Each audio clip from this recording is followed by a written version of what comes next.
আসসালামু আলাইকুম। যারা ভাবছেন আপনি একটি বিকাশের এজেন্ট নিবেন, এই ভিডিওটা আপনার জন্য। এই ভিডিওতে যে সকল বিষয়গুলি আলোচনা করব, বিকাশ এজেন্ট নিতে কি কি কাগজপত্র লাগে এবং বিকাশ এজেন্ট দিয়ে মাসে কত টাকা ইনকাম করা যায়, বিকাশ দিয়ে কি কি কাজ করা যায়, প্রতি হাজারে কত টাকা আপনি লাভ পাবেন। এই ভিডিওটি দেখার পর বিকাশ এজেন্ট সম্পর্কে আপনার আর কোনো কিছু অজানা থাকবে না। তো বেশি কথা না বলে ভিডিওটি শুরু করা যাক।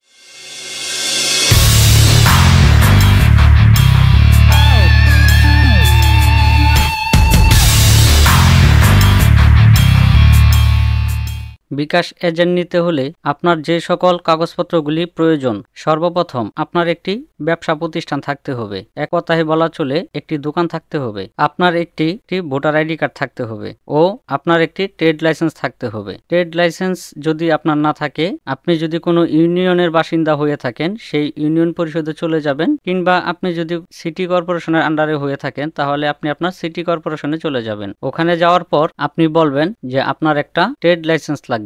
সাথে আপনি এক কপি ছবি এবং আপনার এনআইডি কার্ড নিয়ে যাবেন। ট্রেড লাইসেন্সের ফি দিয়ে আপনি সাথে সাথে ট্রেড লাইসেন্স করে নিতে পারবেন বা একদিন সময় লাগতে পারে। আমি ফি সম্পর্কে বললাম না, কারণ এলাকা ভিত্তিক এবং কিছু কিছু ব্যবসা প্রতিষ্ঠানের উপরে এগুলি ফি কম বেশি হয়ে থাকে। তারপর আপনার একটি টিন সার্টিফিকেট থাকতে হবে। যদি আপনার টিন সার্টিফিকেট না থাকে, কিভাবে টিন সার্টিফিকেট করবেন এই ভিডিওর আই বাটনে দিয়ে দিব ও ডিসক্রিপশনে দিয়ে দিব। ওই ভিডিওটি দেখে আপনি ঘরে বসেই টিন সার্টিফিকেট করে নিতে পারবেন। সাথে আপনার 2 কপি ছবি লাগবে পাসপোর্ট সাইজের। এবং আপনি যে একটি বিকাশ এজেন্ট অ্যাকাউন্ট নেবেন, আপনাকে একজনকে নমিনি দিতে হবে। সেই নমিনির এনআইডি কার্ডের ফটোকপি লাগবে এবং 1 কপি ছবি লাগবে। এই কাগজপত্রগুলি নিয়ে আপনি আপনার এলাকার বিকাশ ডিস্ট্রিবিউটরে যোগাযোগ করবেন, তারা আপনাকে বিকাশের এজেন্ট করে দিবে। বিকাশ এজেন্ট অ্যাকাউন্ট সাথে সাথে পাওয়া যায় না, আবেদন করলে কিছুদিন সময় লাগে এবং আপনাকে বিকাশের অফিসে গিয়ে একদিন ট্রেনিং করতে হবে। আপনি যদি না জানেন বিকাশের ডিস্ট্রিবিউটরের অফিস কোথায়, বিকাশের অফিসিয়াল ওয়েবসাইটে গিয়ে সার্চ করতে পারেন এবং অনলাইনে এখন ঘরে বসেও বিকাশের এজেন্টের জন্য আবেদন করা যায়। এই ভিডিওর আই বাটনে সেই লিঙ্কটা দিয়ে দিব। বিকাশ এজেন্ট দিয়ে এক মাসে কত টাকা ইনকাম করা যায়। যদি আপনার ব্যবসা প্রতিষ্ঠান গ্রাম এলাকায় হয়ে থাকে, তাহলে মাসে 10 থেকে 15,000 টাকা ইনকাম করতে পারবেন শুধুমাত্র বিকাশ দিয়ে। আর যদি আপনার ব্যবসা প্রতিষ্ঠান শহরের দিকে বা বাজারের দিকে হয়ে থাকে, তাহলে 20 থেকে 30,000 টাকা ইনকাম করতে পারবেন শুধুমাত্র বিকাশ দিয়ে। আর যদি আপনার ব্যবসা প্রতিষ্ঠান কোনো শিল্প এলাকায় হয়ে থাকে, যেমন গার্মেন্টস ফ্যাক্টরির সামনে যেখানে বিকাশে বেতন দেওয়া হয়, এরকম কোনো জায়গায় হয়ে থাকলে আপনার ইনকাম এর চাইতে আরো অনেক বেশি হতে পারে।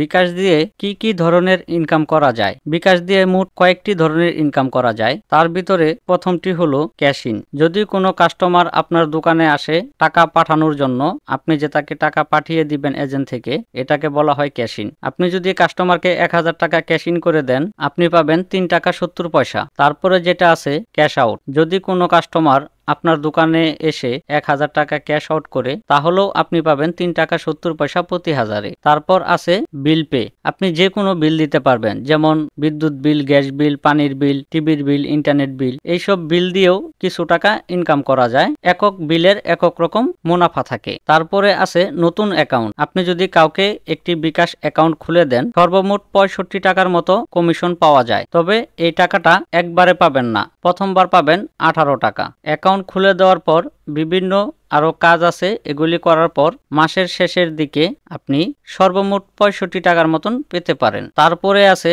Savings registration. আপনি যদি কোনো কাস্টমারকে সেভিংস রেজিস্ট্রেশন করে দেন, তাহলে এখান থেকেও একটা ভালো প্রফিট আপনি পাবেন। এছাড়াও বিকাশের কিছু মাসিক টার্গেট থাকে, এগুলি ফিল আপ করতে পারলে অতিরিক্ত আরো কিছু কমিশন পাবেন। বিকাশ এজেন্টদের ভিতরে কিছু কিছু বিকাশ এজেন্টকে বিকাশের সার্ভিস পয়েন্ট দেওয়া হয়েছে। তারা অতিরিক্ত আরো 2টা কাজের প্রফিট পেয়ে থাকেন। একটা হচ্ছে পিন রিসেট। কাস্টমারকে পিন রিসেট করে দিলে 20 টাকা পাওয়া যায়। আরেকটি হচ্ছে বন্ধ অ্যাকাউন্ট সচল। যদি কোনো কাস্টমারের বন্ধ অ্যাকাউন্ট থাকে, সেটা সচল করে দিলে 20 টাকা পাওয়া যায়। পিন রিসেট আর বন্ধ অ্যাকাউন্ট সচল, এই কাজ 2টা সব এজেন্ট করতে পারবে না। শুধুমাত্র যারা সার্ভিস পয়েন্টের অনুমোদন পেয়েছে, তারাই এই 2টা সার্ভিস পাবেন। এই ভিডিওটি দেখে আমার মনে হয় বিকাশ এজেন্ট সম্পর্কে আর কোনো কিছু আপনাদের অজানা নাই। তবে বিকাশ এজেন্ট যারা নতুন নেবেন, যারা ভাবছেন আপনি একটি নতুন বিকাশ এজেন্ট নেবেন, তাদের আরেকটা জিনিস জানা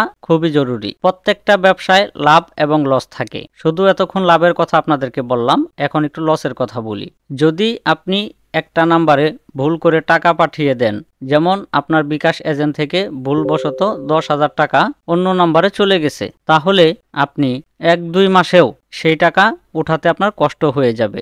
কারণ বিকাশ শুধুমাত্র 1000-এ 3 টাকা 70 পয়সা আপনাকে দিয়ে থাকে। মানুষের যে ভুল হবে না সেটা বলা যাবে না, মানুষ মাত্রই ভুল হয়। তো এই বিষয়টা আপনারা অবশ্যই মাথায় রাখবেন, খুব সাবধানতার সাথে বিকাশের ব্যবসা পরিচালনা করবেন। যদি আপনার একটি ভুল হয়ে যায় তাহলে আপনার সারা মাস কষ্ট করে কোনো লাভ হবে না। তো এই ভিডিওটি দেখে বিকাশ এজেন্ট সম্পর্কে আমার মনে হয় আর কোনো কিছু আপনাদের অজানা নাই। যদি ভিডিওটি দেখে ভালো লেগে থাকে তাহলে অবশ্যই একটা লাইক করে দিবেন, আর আপনার মতামত অবশ্যই কমেন্ট বক্সে লিখতে ভুলবেন না। এরকম আরও প্রতিদিনই আমার চ্যানেলে নতুন নতুন ভিডিও আপলোড হচ্ছে। যদি আপনি মিস করতে না চান তাহলে চ্যানেলটি সাবস্ক্রাইব করে পাশেই থাকবেন। আসসালামু আলাইকুম।